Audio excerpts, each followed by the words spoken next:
vamos agora partir para aquela parte em que nós vamos abrir a palavra de Deus e tirar para nossas vidas os desafios práticos. Nós demos início a um tema chamado Transformados por Cristo.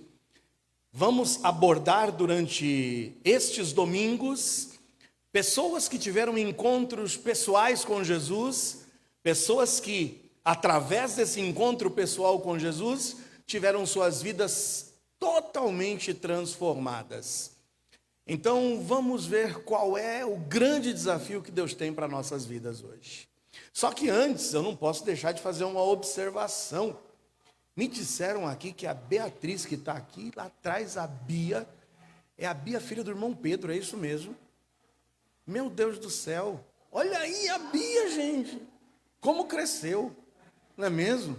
Saiu daqui, era uma criança, e com esse negócio de máscara, a gente olha a Beatriz, aí falaram, é a Bia. Eu falei, olha aí, bem-vinda, Bia, tá bom? Leva nosso abraço também para o pai, para a mãe, para toda a família, tá bom?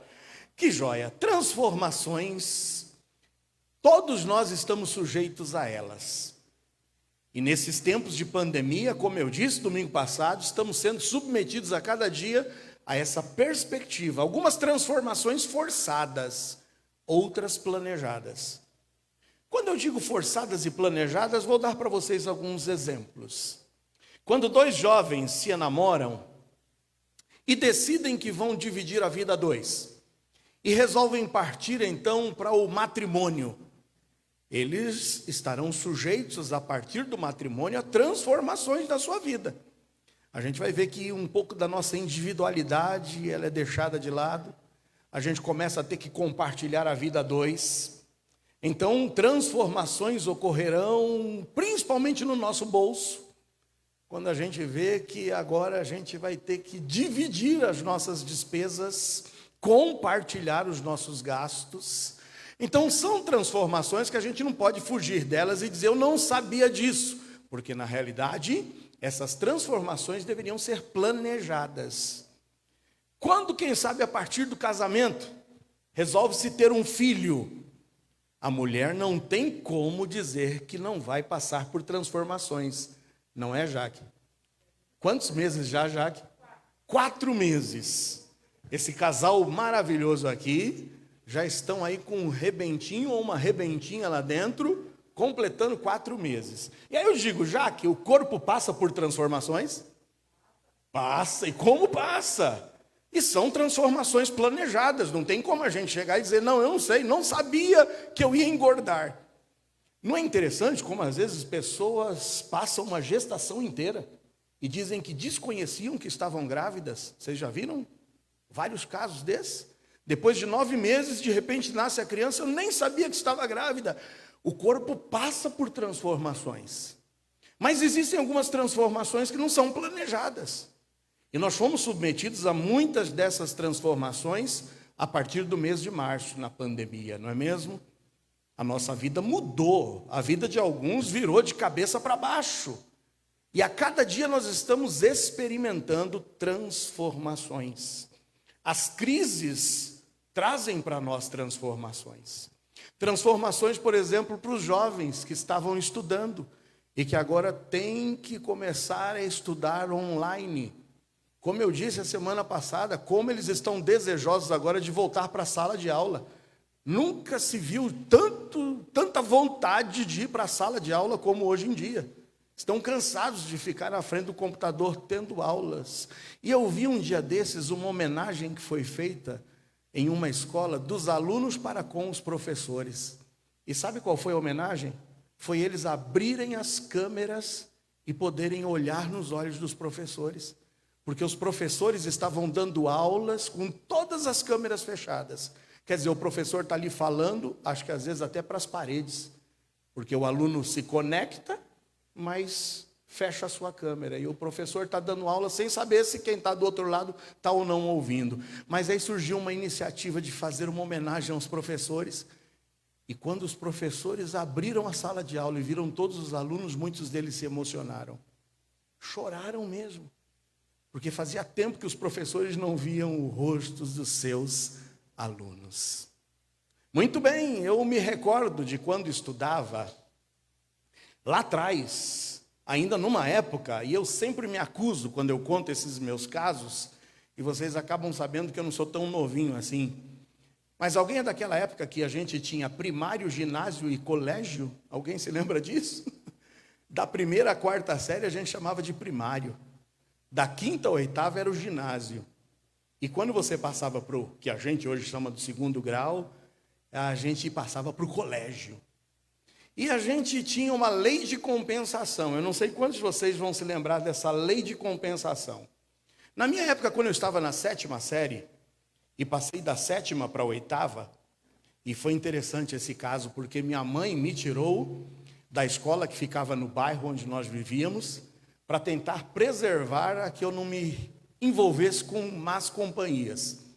E ela me colocou num outro colégio que ficava lá no bairro de Moema, lá na Avenida República do Líbano, um colégio chamado César Martínez. Na sétima série, eu, tímido como era, não me envolvi com ninguém, passei a sétima série com o pé nas costas, como a gente diz. Na oitava série, já conheci algumas amizades e cabulávamos aula, matávamos aula. Pulávamos a janela da escola e íamos lá jogar futebol no Centro Educacional do Ibirapuera. Inaugurou o shopping Ibirapuera na mesma época. E nós matávamos aula para ir para o shopping. Mas havia uma lei da compensação. Sabe qual era a lei da compensação? Nós tínhamos que fechar o ano com 12 pontos. Eram 4 bimestres e os conceitos eram por letras. Alguém é dessa época? A, B, C, D, E. A valia 5 pontos e E valia 1 ponto. Você tinha que fechar o ano com 12 pontos. Ou seja, se você fosse um aluno mediano que tirasse C, C, C, C, você ia pontuar 12 pontos, passava de ano. 12 pontos, passava de ano.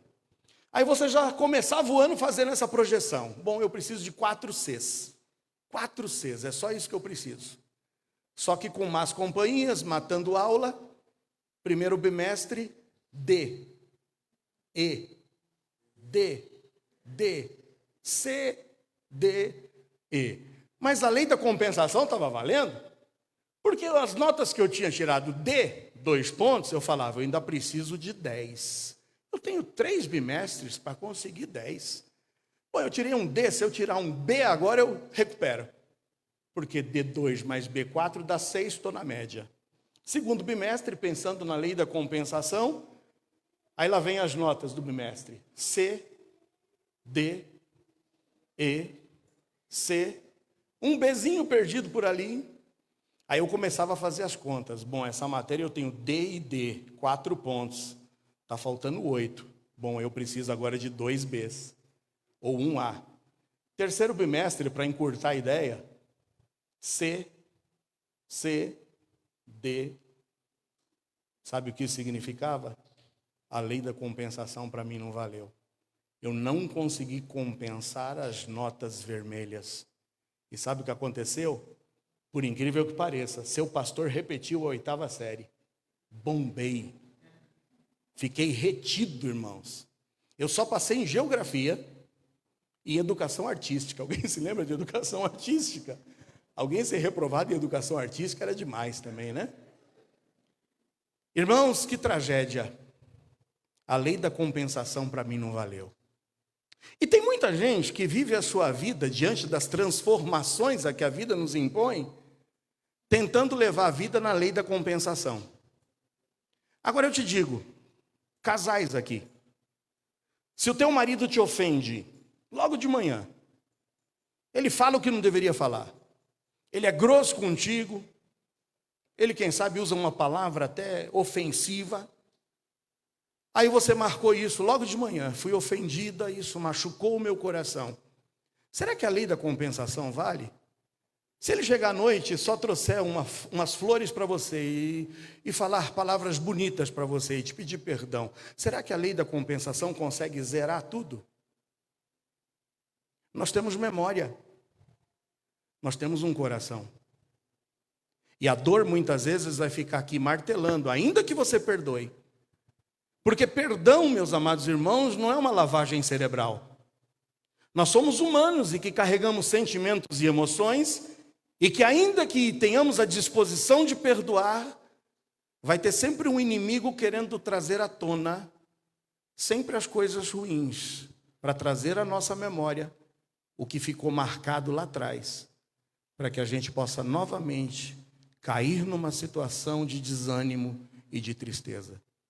Lei da compensação podia até valer na tua nota escolar. Para mim não valeu porque eu não fiz jus. E quando a gente lê a definição de compensação, a definição de compensação no dicionário é essa: é ato de compensar, ou seja, dar algo em troca de um favor ou esforço feito por parte de outrem. É considerado uma ação que gera o equilíbrio e a igualdade entre duas partes, fazendo com que não haja nenhum com maior ou menor peso que a outra. Em nota escolar você pode até compensar. Talvez você está desesperado, jovem, precisando agora entregar alguns trabalhos online, mas talvez se você alcançar o conceito necessário, você compensou os outros bimestres que você não foi ruim. E vai vir lá o término do ano aprovado, e você toca a vida. Mas em relacionamentos, essa lei da compensação não vale muito não. A gente se frustra. Você que é pai, que não tem dado atenção ao teu filho, e tenta compensar a falta de atenção que você deveria dar ao teu filho, com dinheiro, com uma boa mesada, ou quem sabe com um belíssimo videogame, ou com qualquer outra coisa que ele tanto deseje, fique sabendo que você não vai compensar amor, carinho e falta de atenção para com o teu filho através de bens materiais. Você, cônjuge, que acha que vai compensar a tua ausência, a tua atenção e o teu cuidado e o teu carinho com bens materiais, isso não vale.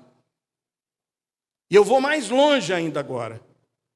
Você que acha que compensa a tua vida de pecado, a tua vida de desatenção, a tua vida e o teu mau testemunho para com Deus, através de uma compensação, seja através de uma oferta, seja através da participação num projeto social, seja através do seu tempo dedicado a uma tarefa, saiba que com Deus não tem lei de compensação. Porque compensar é equilibrar e é trazer igualdade entre duas partes. E por mais que nós tentemos por nossa justiça própria trazer igualdade no nosso relacionamento para com Deus, nós sempre estaremos aquém daquilo que deveríamos dar a Deus. Somos pecadores, corruptos, e não tem como a gente compensar com nada dessa vida o nosso relacionamento desvairado para com Deus. É por isso que nós precisamos de transformação, e é sobre isso que eu quero martelar vocês durante esses e os próximos domingos. Não adianta você, jovem, que está vivendo um relacionamento tortuoso, seja você com a tua namorada, com a tua noiva que seja, quando vocês estão se relacionando, estão levando adiante aquilo que vocês não poderiam fazer, porque você sabe que é pecado, você não compensa esse teu pecado com nada nessa vida. Você que está vivendo uma vida de mentira, de engano, que está burlando leis, que está passando por cima das pessoas, e que tenta compensar depois através de benefícios, você não vai nunca conseguir igualar a tua relação com Deus através de uma compensação. Você não precisa de compensação, você precisa de transformação. Você tem vivido uma vida sem dar atenção para o teu filho, para o teu cônjuge, sem dar atenção devida a Deus, e sem viver uma vida realmente de caráter, de integridade e de testemunho. Não há nada nessa vida que façamos que possa compensar a nossa relação com Deus. Você não precisa de compensação, você precisa de transformação. Havia um homem que a palavra de Deus nos diz que achava que poderia compensar a sua relação com Deus através de uma vida íntegra, através de uma vida religiosa. E no encontro com Jesus, Jesus vai lançar diante do rosto dele exatamente a impossibilidade de se compensar as nossas atitudes pecaminosas para com Deus. Você precisa de transformação. Nós precisamos de transformação. Abra sua Bíblia em Evangelho de João, capítulo 3.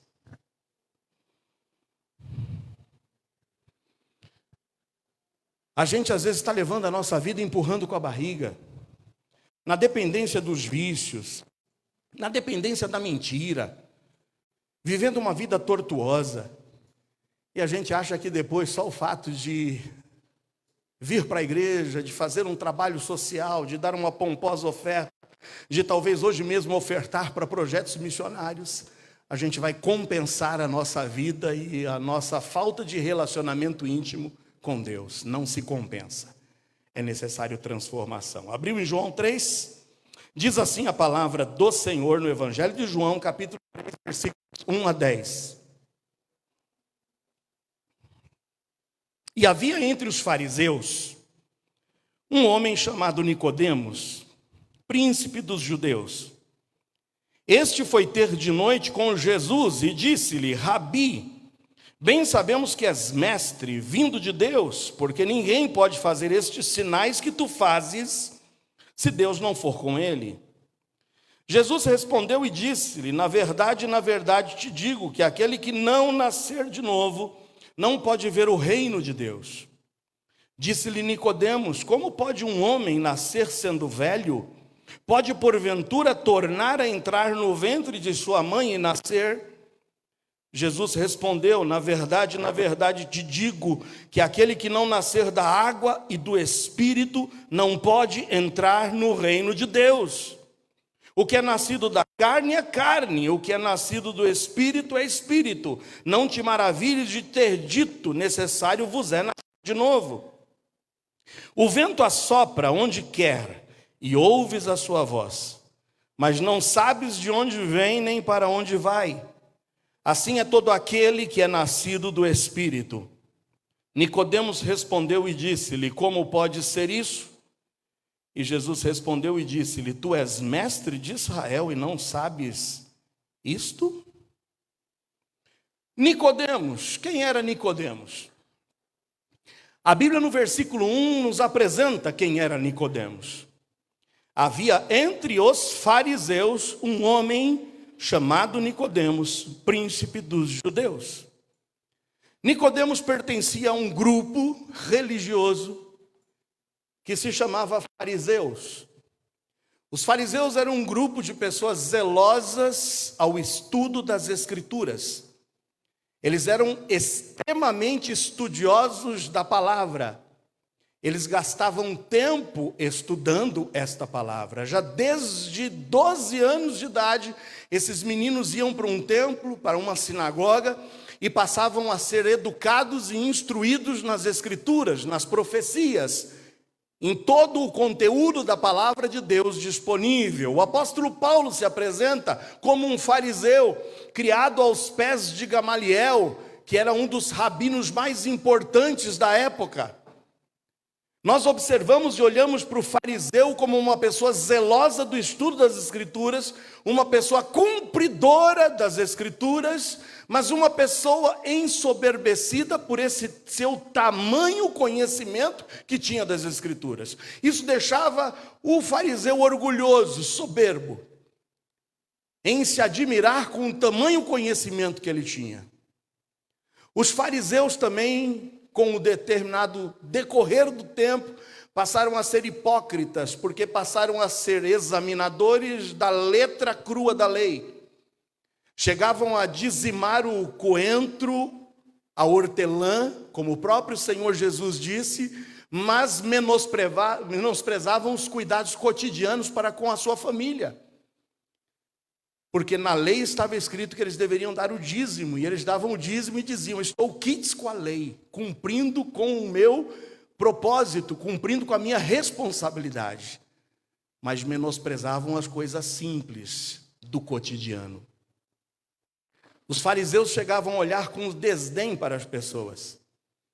Há um evento chamado do encontro de um fariseu e de um publicano, que era um coletor de impostos, quando aquele publicano estava no mesmo templo em que o fariseu foi para buscar a presença de Deus. E o fariseu olhava para o publicano e dizia: ó Deus, eu te louvo porque tu me ouves. Eu te louvo, Senhor, porque eu não sou como este publicano. Eles eram soberbos, orgulhosos e desprezavam os outros seres humanos que não estavam à altura do seu conhecimento. E Nicodemos não somente era um homem estudioso das Escrituras, conhecedor de todo o conteúdo do que ele devia e do que ele não poderia fazer, mas a Bíblia também diz no versículo 1 que ele era príncipe dos judeus, ele era de uma linhagem nobre. Seguramente por onde Nicodemos passasse, as pessoas o reconheciam e o respeitavam, e talvez até se prostrassem diante dele como uma pessoa reconhecida diante de todo o povo. Esse homem era um fariseu, esse homem tinha conhecimento bíblico, esse homem sabia tudo que ele deveria fazer. E a Bíblia nos diz que ele foi à noite ter com Jesus. Talvez nós perguntemos por que Nicodemos foi até Jesus? O que levou Nicodemos a procurar Jesus? O próprio texto bíblico nos apresenta, ao menos algo que nós possamos deduzir qual a razão pela qual ele procurou Jesus, quando no versículo 2 nós lemos que este foi ter de noite com Jesus e disse-lhe: Rabi, bem sabemos que és mestre vindo de Deus. Por quê? Porque ninguém pode fazer esses sinais que tu fazes se Deus não for com ele. Nicodemos, como bom observador e como conhecedor das Escrituras e sabedor de que os profetas que já passaram por esse tempo, estavam passando e ainda passariam, teriam sempre o seu ministério profético credenciado através de milagres e sinais. Então, ao menos observando a vida de Jesus, Nicodemos percebeu: Jesus faz milagres.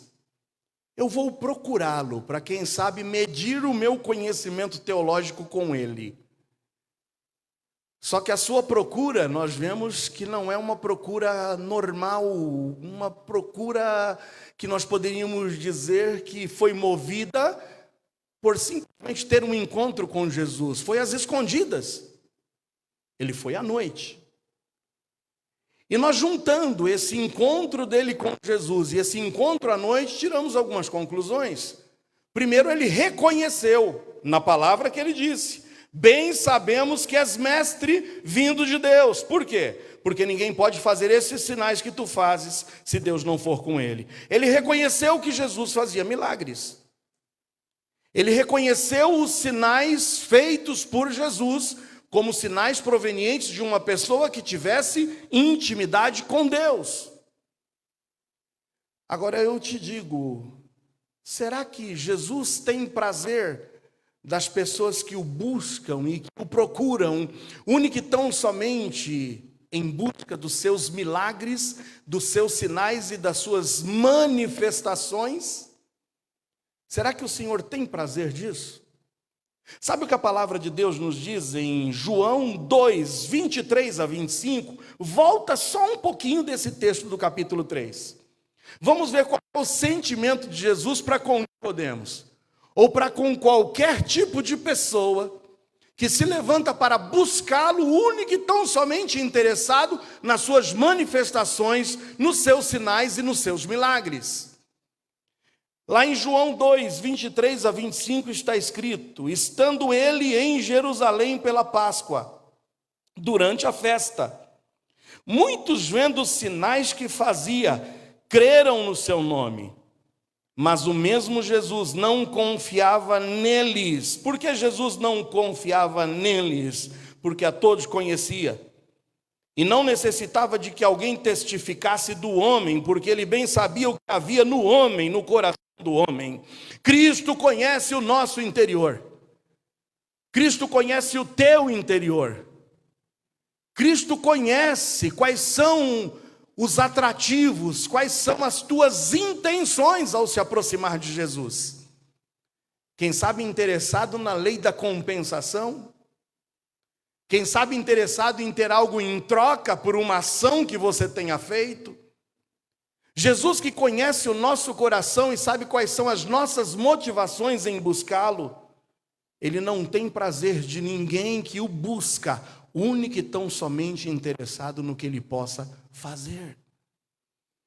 Eu vou insistir no jargão que eu sempre digo aqui. Tem um montão de gente querendo buscar as bênçãos de Deus, mas são poucos interessados no Deus das bênçãos. A gente observa muitos movimentos religiosos movidos e impulsionados por milagres, prodígios, sinais, maravilhas, e enche de gente. Todos interessados no que eu vou levar em troca. Jesus não quer ser buscado único e tão somente como um pronto-socorro. Jesus não quer ser buscado único e tão somente como um lugar onde você vai buscar um empréstimo. Jesus não quer ser buscado por você único e tão somente em busca de um milagre, de uma manifestação especial. Jesus quer ter um relacionamento pessoal contigo. Jesus quer ser mais do que alguém poderosíssimo que pode de fato realizar milagres, mas Ele quer ser teu Salvador e teu amigo. Nicodemos foi porque reconhecia, sim, que Jesus tinha poder. E não sabemos qual era o interesse do íntimo do coração dele.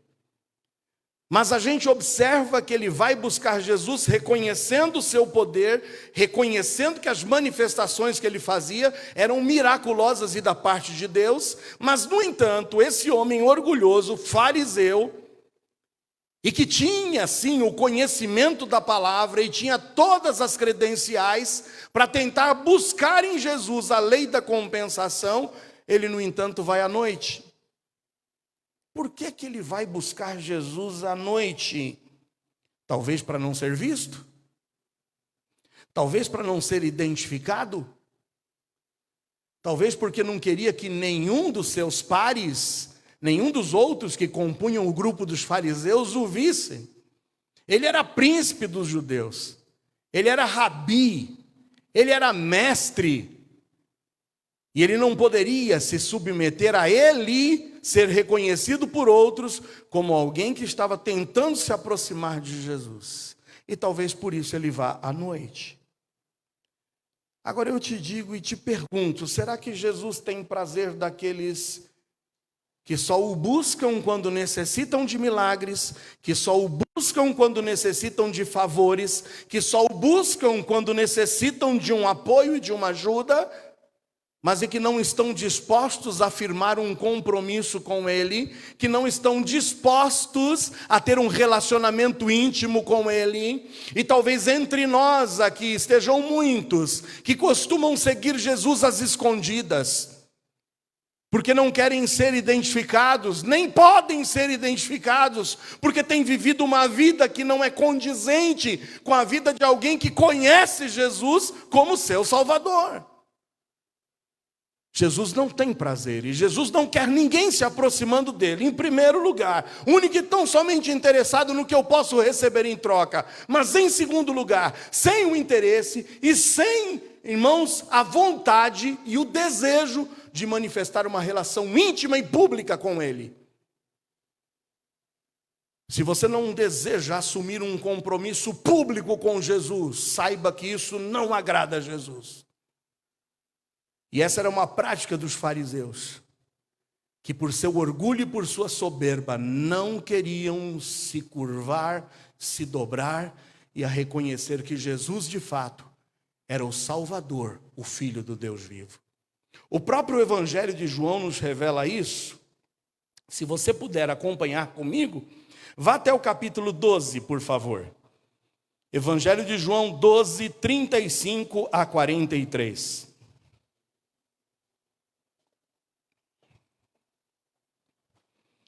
Veja se nós não temos um quadro aqui de quem era Nicodemos. No Evangelho de João, no capítulo 12, nos versículos 35 a 43, está escrito o seguinte: Disse-lhes, pois, Jesus: a luz ainda está convosco por um pouco de tempo. E quem era a luz? Ele, Jesus. Andai enquanto tendes luz, para que as trevas não vos apanhem, pois quem anda nas trevas não sabe para onde vai. Enquanto tendes luz, crede na luz, para que sejais filhos da luz. Estas coisas disse Jesus, e retirando-se, escondeu-se deles. E ainda que tinha feito tantos sinais diante deles, não o quê? Criam nele. Para que se cumprisse a palavra do profeta Isaías, que diz: Senhor, quem creu na nossa pregação, e a quem foi revelado o braço do Senhor? Por isso não podiam crer. Então Isaías disse outra vez: cegou-lhes os olhos, endureceu-lhes o coração, a fim de que não vejam com os olhos, e compreendam no coração, e se convertam, e eu os cure. Isaías disse isso quando viu a sua glória e falou dele. Apesar de tudo, presta atenção agora, apesar de tudo, até muitos dos principais creram nele. Quem era Nicodemos? Fariseu e o quê? Príncipe, principal dos judeus. Até muitos dos principais creram nele, mas não o confessavam. Por quê? Por causa dos fariseus, para não serem expulsos da sinagoga. E sabe por quê? Porque amavam mais a glória dos homens do que a glória de Deus. Está aqui um quadro de Nicodemos. Um homem conhecedor das Escrituras, um homem estudioso das Escrituras, um homem soberbo, um homem orgulhoso, mas um homem que não podia negar, olhando para os feitos de Jesus, de que Jesus tivesse um relacionamento íntimo com Deus. Deixa eu tirar isso a limpo, deixa eu ir buscar esse homem, eu preciso ter um contato mais íntimo com ele, eu preciso de fato descobrir, e nessa conversa com ele, perceber o seu conhecimento, perceber o seu relacionamento. Como pode alguém ter tanta sabedoria não fazendo parte do nosso grupo dos fariseus? Eu vou buscá-lo, mas eu vou à noite, porque ninguém pode me ver. Ninguém pode me ver chegando até lá. Eu não posso cair da minha posição, porque vejam, os fariseus estão de olho, e se me virem tendo um encontro com Jesus, eu corro o risco de ser expulso da sinagoga, e eu não posso perder essa glória dos homens, eu não posso perder essa minha posição de sair diante de todos e ser reconhecido como um mestre. Eu não posso. E ele vai às escondidas diante de Jesus. Você encontra semelhança talvez contigo, que na tua soberba talvez está vivendo e tocando a tua vida baseado e alicerçado na lei da compensação, em fazer de conta que você não está fazendo nada que desagrade a Deus, que o teu conhecimento teológico é tão alto, é tão profundo, que o teu conhecimento das Escrituras pode fazer com que você compense a tua vida pecaminosa, os teus deslizes, as tuas traições, as tuas lascívias, e toda a tua vida curvada e dobrada diante do pecado, achando que pode compensar com as tuas palavras bonitas, com o teu conhecimento bíblico, de quem sabe até abrir e dar conselhos para outros, mas escondendo na tua fachada uma vida totalmente torta. Esse homem achava que podia se esconder dos homens, mas se esquece que não consegue se esconder de Deus, e nem tampouco de Jesus. Oh, meu amado, minha amada, a gente não vive a nossa vida tentando compensar nossos atos falhos com Deus, através das nossas boas ações, porque o Senhor não quer tratar contigo em termos de compensação. O Senhor quer tratar contigo e comigo em termos de transformação de vida. É por isso que, quando ele vem, movido pelos milagres e pelos sinais que Jesus tinha realizado e feito, é que Jesus apresenta para ele o maior dos milagres que você e eu precisamos. O maior milagre, que se chama o milagre da regeneração, o milagre da transformação, o milagre do novo nascimento. Jesus olha para ele diante das palavras elogiosas, ele trata Jesus como rabi, como mestre. Jesus olha para ele e simplesmente no versículo 3 diz: na verdade, te digo, que se alguém não nascer de novo, não pode ver o reino de Deus.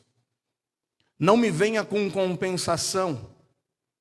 Não me venha tentar se aproximar de mim com palavras bonitas. Não venha tentar requerer os meus favores por me tratar bem e me chamar inclusive de mestre. Você pode ter o conhecimento teológico mais profundo, mas se você não tiver um relacionamento íntimo, se você de fato não experimentar uma transformação na tua vida, se você não nascer de novo, você é cego. Jamais poderá ver o reino de Deus. Se você não tiver um novo nascimento, se você não experimentar o processo de transformação, que como vimos a semana passada, assim se alguém está em Cristo, se você diz que está em Cristo, as coisas velhas têm que se passar, tudo tem que se fazer novo. Se não há transformação na tua vida, isso é um indício mais do que profundo e claro de que você jamais experimentou a regeneração em Jesus Cristo. O novo nascimento é condição sem a qual você poderá ver o reino de Deus. É condição sem a qual você não entrará no reino de Deus, porque ele repete no versículo de número 5, em verdade vos digo, que quem não nascer de novo da água e do Espírito não pode entrar no reino de Deus. Não importa o teu conhecimento teológico, não importa o quanto você queira compensar os teus erros, a tua vida de pecado com Deus, com Ele não entra no céu, não entra no seu reino quem não passar por um novo nascimento, quem não passar por uma transformação, quem não passar por uma regeneração. E a grande prova da regeneração, a grande prova da transformação é que as coisas velhas têm que passar, tem que ficar para trás, tudo tem que se fazer novo. Novidade de vida. Nascer da água, nascer do Espírito. Uma coisa que Jesus já deixa claro, o novo nascimento que eu estou dizendo não é reencarnação.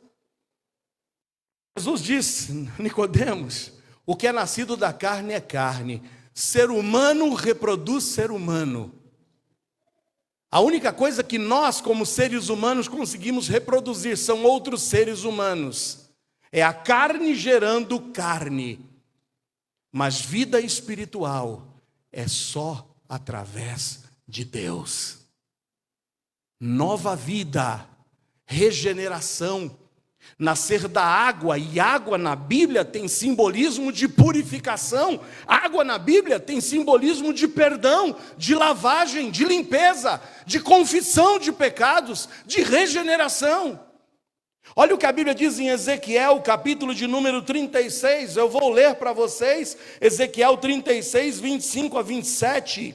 E vos tornarei dentre os gentios, e vos congregarei de todas as terras, e vos trarei para a vossa terra, então aspergirei água pura sobre vós, e ficareis purificados de todas as vossas imundícias, e de todos os vossos ídolos vos purificarei, e dar-vos-ei um coração novo, e porei dentro de vós um espírito novo, e tirarei da vossa carne o coração de pedra, e vos darei um coração de carne, e porei dentro de vós o meu espírito, e farei que andeis nos meus estatutos, e guardeis os meus juízos, e os observeis.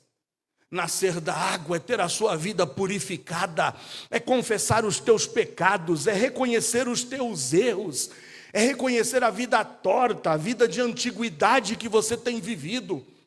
a vida de pecados sexuais, a vida baseada e pautada em vícios, a vida pautada na mentira, a vida pautada na hipocrisia, é deixar isso tudo para trás, é regenerar-se, é ter uma nova vida, é receber no teu coração o Espírito Santo de Deus, é viver uma vida espiritual. Isso é nascer de novo, é ser transformado, porque se alguém está em Cristo, se torna uma nova criatura. As coisas velhas têm que passar, e tudo tem que se fazer novo. Como está a tua vida? Como estão os teus relacionamentos? Como estão os teus pecados contumazes? Hoje é incrível como tem cristãos que saem da igreja, saem de um culto, saem de um serviço ministerial. Isso inclui pastores que descem dos púlpitos e saem daqui para uma vida de adultério, para uma vida de sexualidade aberta, para uma vida de pornografia, para uma vida de roubo, para uma vida de mentira. E simplesmente tomam o seu banho no seu chuveiro, achando que essa água vai limpar dos teus pecados, e volta para a comunhão, como se nada estivesse acontecendo, e tenta a lei da compensação. Deixa eu compensar com o meu dízimo, deixa eu compensar com a minha oferta, deixa eu compensar com a minha visita, deixa eu compensar com o meu serviço. Com Deus não tem lei de compensação.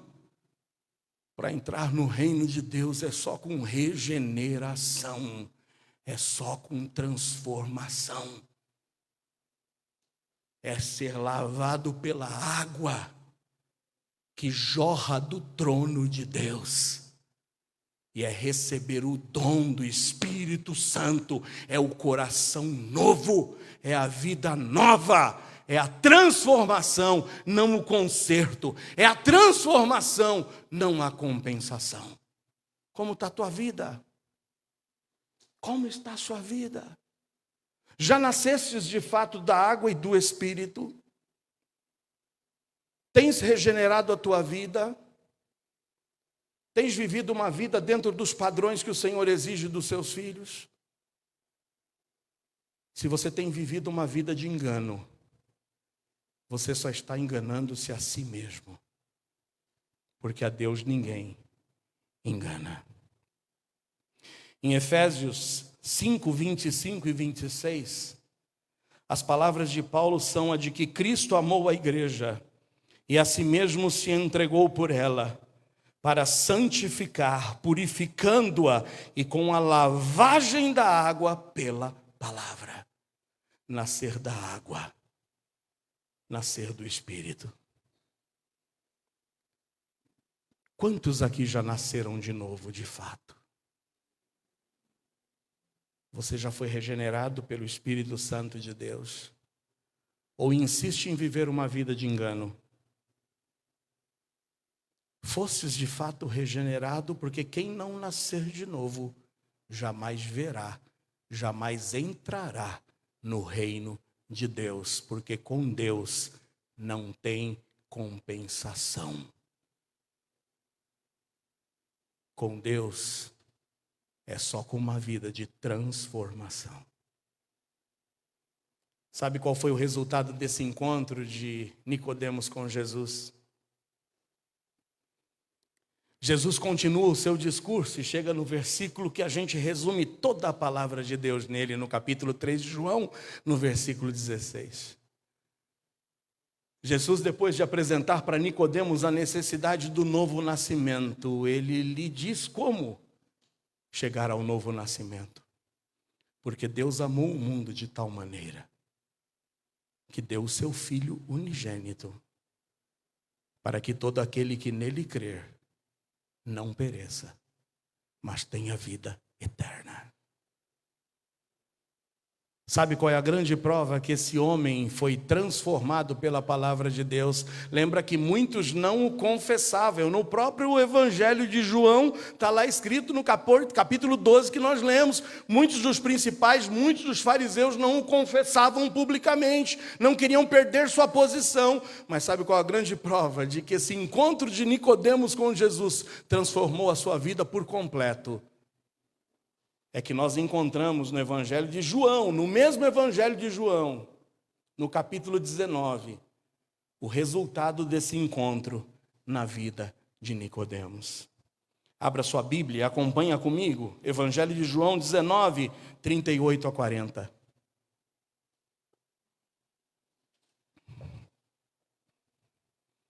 Evangelho de João 19, 38 a 40. Depois disto, José de Arimateia, o que era discípulo de Jesus, mas oculto por medo dos judeus, José de Arimateia também, um dos que viviam a sua confissão em oculto, com medo dos judeus, rogou a Pilatos que lhe permitisse tirar o corpo de Jesus. E Pilatos lhe permitiu. Então foi José de Arimateia e tirou o corpo de Jesus. E foi também quem? Quem estava junto com José de Arimateia? Nicodemos. E para você não ter dúvidas de quem é esse Nicodemos, está escrito: aquele que anteriormente se dirigira de noite a Jesus. Agora Nicodemos vai com um peito aberto, em plena luz do dia, com a maior das autoridades romanas, para reconhecer Jesus publicamente diante de todos os homens.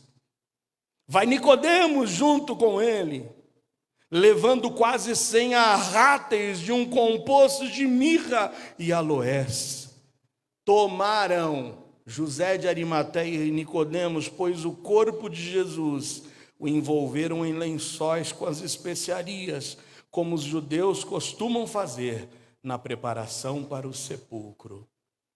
Sabe qual é a maior prova de transformação na tua vida? É a tua confissão pública desse Jesus a quem você creu e serve diante de todos os homens. Está você disposto a confessá-lo diante dos homens? Porque todo aquele que me confessar diante dos homens, eu o confessarei diante do meu Pai que está nos céus. Mas todo aquele que me negar diante dos homens, e como você nega esse Jesus quando vive uma vida sem regeneração, quando vive uma vida insistindo em continuar nos teus pecados de estimação, vendendo o teu corpo pelas redes sociais, expondo na sua sensualidade, em busca dos likes, em busca do reconhecimento, em busca da compensação, que com Deus não vai te levar para nenhum lugar, a não ser para a ausência dele para todo sempre.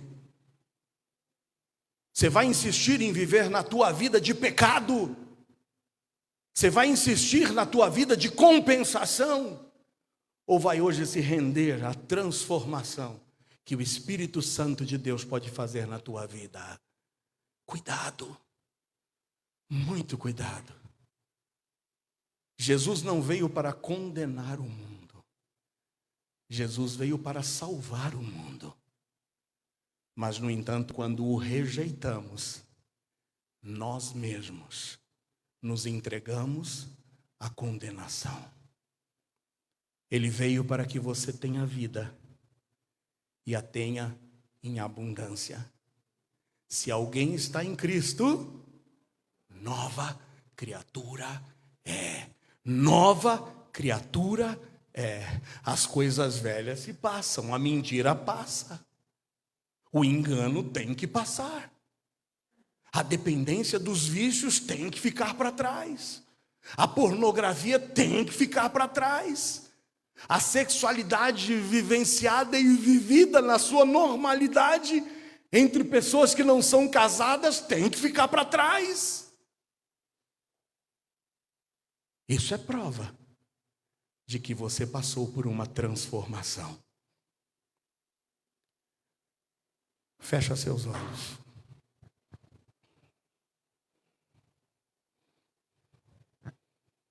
Como está a sua vida?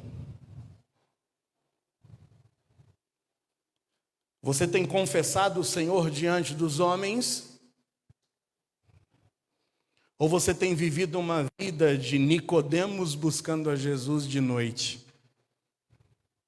Insistindo em viver a tua vida, encostado nos teus pecados, na tua prática contumaz, E sempre achando que na tua busca, às escondidas, você pode tentar firmar um acordo com o Senhor para compensar os teus pecados com as tuas boas obras. Se Nicodemos, que era um príncipe, se Nicodemos, que era um profundo conhecedor das Escrituras, se Nicodemos, que pertencia a um dos partidos religiosos mais influentes, não conseguiu compensar com Jesus, ninguém nesse mundo consegue. Ou você se rende a Ele, ou você vai continuar no teu engano, buscando as escondidas, tentando obter dele algum milagre, tentando obter dele algum sinal, mas vivendo nessa vida de engano. Esse teu engano só vai te levar para mais longe de Deus. E eu não tenho medo de te dizer, te levará ao inferno. Em João 3,36, no mesmo capítulo, no mesmo diálogo que Jesus continuou com Nicodemos e que hoje, pela graça de Deus, nós temos acesso a esse diálogo para que possamos hoje olhar e ter nesse diálogo uma luz para a nossa vida. Em João 3,36, Jesus disse: quem crê no Filho tem a vida eterna. O que todavia se mantiver rebelde contra o Filho não verá a vida, mas sobre ele permanece a ira de Deus. Renda-se a Jesus. Não continua insistindo na tua vida torta. Não fica tentando jogar com a compensação. Entregue-se a Jesus. Renda-se a Ele. Renda-se a esse nome que é sobre todo o nome. A esse nome que um dia todo joelho se dobrará e toda língua confessará que Ele é o Cristo, o Filho do Deus vivo. Renda-se a Ele. Entregue-se a Ele. Está faltando transformação na tua vida? Confessa hoje os teus pecados a Ele. Está faltando salvação, regeneração? Entregue-se a Ele. Pastor, ora por mim. Eu não sei o que você precisa hoje, mas Jesus está disposto a querer te ajudar. Busque-o agora. Entregue-se a Ele agora. Renda-se a Ele agora. Alguém em nosso meio que nunca experimentou a regeneração, alguém em nosso meio que nunca experimentou a transformação de vida, mas que hoje gostaria de crer em Jesus, para que pudesse sair daqui transformado, com o pontapé inicial, sair daqui já regenerado, lavado, tendo seus pecados perdoados, recebendo o dom do Espírito Santo em teu coração, para que Ele te crie um coração novo, e para que você viva uma novidade de vida. Eu quero, pastor, hoje estar em Cristo, eu quero hoje entregar a minha vida a Cristo. Alguém que nunca fez essa decisão, e que está nesta noite aqui, e que gostaria de dizer: pastor, ora por mim. Eu quero entregar o meu coração a Jesus, eu quero entregar a minha vida a Jesus, eu quero experimentar essa transformação na minha vida. Eu não quero mais ficar apoiando-me em compensações, mas eu quero essa transformação. Levanta a tua mão, eu quero orar por você. Há alguém? Há alguém? Há alguém? Aleluia. Amém. Há alguém que hoje reconhece que não tem dado frutos dignos de arrependimento, reconhece que tem situações que precisam ser consertadas na sua vida. Ó, pastor, eu já me entreguei a Jesus, eu já me regenerei, eu já tive um encontro pessoal com Jesus, mas eu preciso de uma transformação completa. Eu quero hoje assumir esse compromisso público, como Nicodemos assumiu diante dos homens. E quem sabe hoje é o dia de você dar um passo a mais para o batismo, é dar um passo a mais para firmar um compromisso com Ele, a unir-se, quem sabe, a essa igreja local. No domingo passado nós já tivemos 5 irmãos dizendo: eu quero participar das aulas de batismo. Quem sabe há mais alguém aqui que gostaria de participar a partir do próximo domingo, já das aulas de batismo, a se preparar para que possa de fato firmar esse compromisso público diante dos homens. Alguém, pastor, me inclui aí, eu quero fazer parte dessa próxima classe de batismo. Levanta a tua mão. Tem mais alguém que gostaria de se juntar? Levanta, estou vendo mais uma mão ali. Que bom, que bom. Você que quer se juntar à próxima turma do batismo, eu te convido para no fim do culto me procurar aqui. Você vai passar o teu nome, para que a gente já possa anunciar a partir do próximo domingo às 17 horas a nossa classe especial para o batismo. Firme teus passos com Jesus. Demonstre aos homens que você de fato teve um encontro pessoal com Ele, e que você não vai viver mais uma vida de compensação, mas de transformação. Fique em pé, vamos louvar ao Senhor nesse último cântico, expressando do fundo do coração o desejo de transformação através dessa nossa relação íntima e pessoal com Jesus. Seja qual for a tua decisão que você tomou nessa noite, por favor, ao término do culto eu estarei aqui à frente, me procura. Eu gostaria de ter uma palavra de oração com você. Ao término eu estarei aqui te esperando para orarmos juntos. Seja qual foi a sua decisão, louvemos ao Senhor. Ó, quão lindo esse nome é. Essa palavra, com Deus Altíssimo, O mistério da tua glória,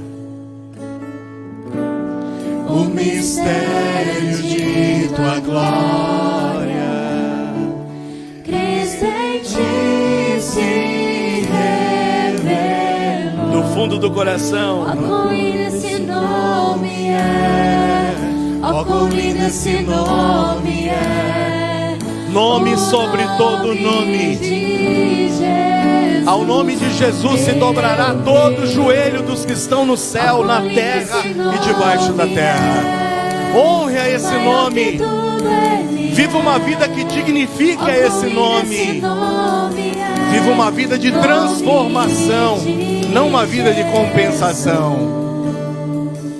Louve ao Senhor do fundo do seu coração.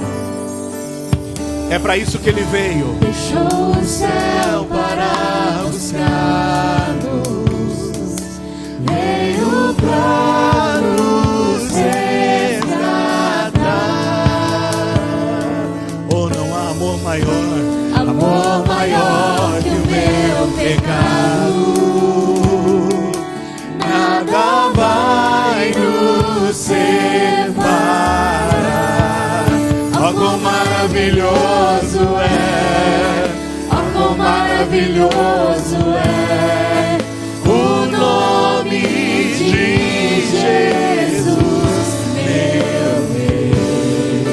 Ó, quão maravilhoso é, maior que tudo Ele é. Ó, quão maravilhoso é o nome de Jesus.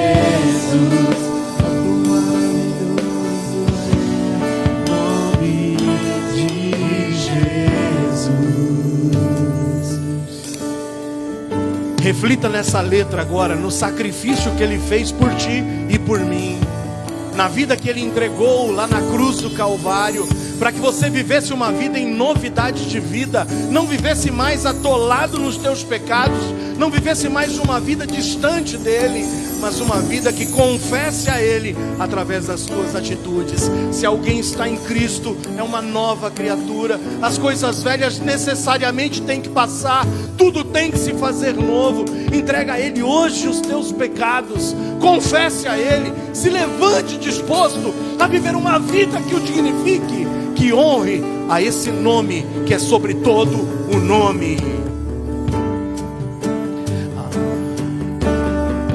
a morte venceste.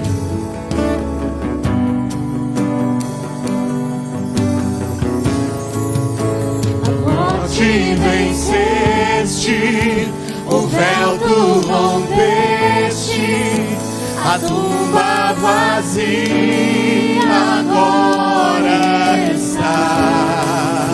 O céu te adora, proclama tua glória, pois ressuscitaste e vivo estás. És invencível, inigualável, hoje pra sempre reinarás. Teu é o reino, tu é a glória, e acima de todo nome estás. Poderoso esse nome é. Poderoso esse nome é, o nome de Jesus, meu Rei. Poderoso esse nome é, mais forte que tudo é. Poderoso esse nome é, nome de Jesus. Poderoso esse nome é, nome de Jesus. Poderoso esse nome é, nome de Jesus.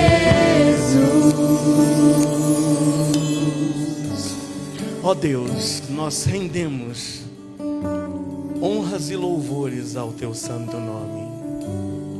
Pai, não temos palavras para expressarmos a gratidão dos nossos corações, porque tu deixastes revelado na tua palavra esse encontro maravilhoso entre Nicodemos e Jesus, que vem nos provar, ó Deus, que nada do que venhamos fazer nessa vida para compensar e tentar, ó Deus, trilhar um caminho de igualdade contigo, simplesmente, ó Deus, é como Isaías disse: as nossas justiças, por maior que sejam, não passam de trapo de imundícia.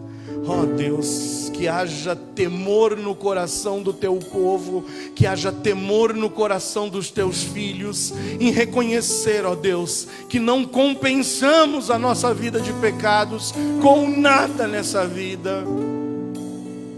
Ó Deus, nos ajuda a vivermos uma vida em novidade de vida. Que a transformação seja evidente, a que os pecados hoje sejam lançados nas profundezas do mar, e que cada um dos presentes nesse culto, ou daqueles que ouviram pela internet, possam assumir um compromisso contigo hoje, de viverem uma vida de transformação. Se alguém está em Cristo, nova criatura é. Entregamos este povo em tuas mãos, em nome de Jesus. Amém e amém. Hoje, você que nos acompanha pela internet, você que está acompanhando o culto, tá? Estou olhando para você aqui agora nessa câmera. Você tem hoje exatamente até as 9:30 da noite, até as 21:30, para mandar a tua mensagem no telefone, que é o telefone para reserva para o culto do próximo domingo. Hoje é só para quem não veio domingo passado e para quem não veio hoje. Tem irmão que está deixando para a última hora. Até as 21:30 você tem hoje o tempo para fazer a tua inscrição. Só para os novos, para quem não participou nem domingo passado e nem hoje. Aí a secretária vai me passar o número de inscrições dos que tem pela primeira vez, e amanhã a partir das 8 a gente joga na internet as vagas restantes. E aí você que está aqui hoje, ou quem sabe quem veio no domingo passado, vai estar liberado para fazer sua inscrição, tá bom?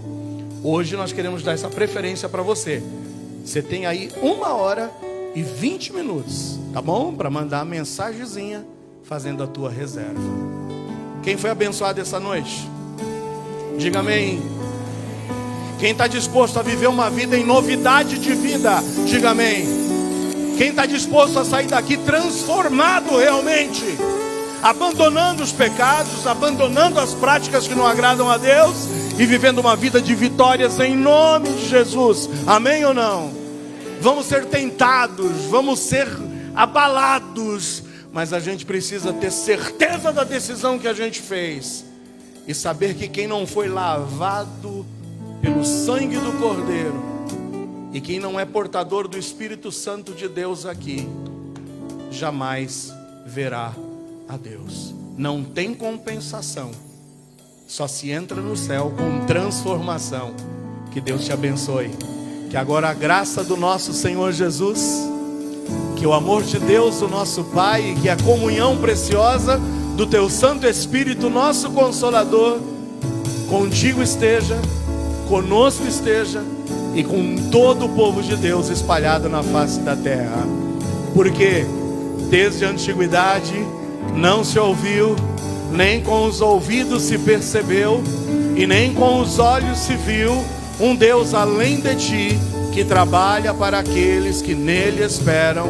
Isaías 64:4. Excelente semana para ti, vai com Deus. Se alguém quer compartilhar uma decisão, ou se alguém quer fazer a sua inscrição para a aula de batismo, próximo domingo, todos os candidatos de batismo já tem a sua inscrição garantida no culto, classe às 17 horas. Vem aqui às 17 horas, irmão Roger vai compartilhar a aula de batismo contigo. Se você não deu o seu nome, estarei aqui à espera tua na frente. Vai com Deus. Agora sentem-se, os nossos voluntários vão retirá-los com calma do fundo até a frente. Fica tranquilo enquanto o grupo de louvor continua louvando ao Senhor.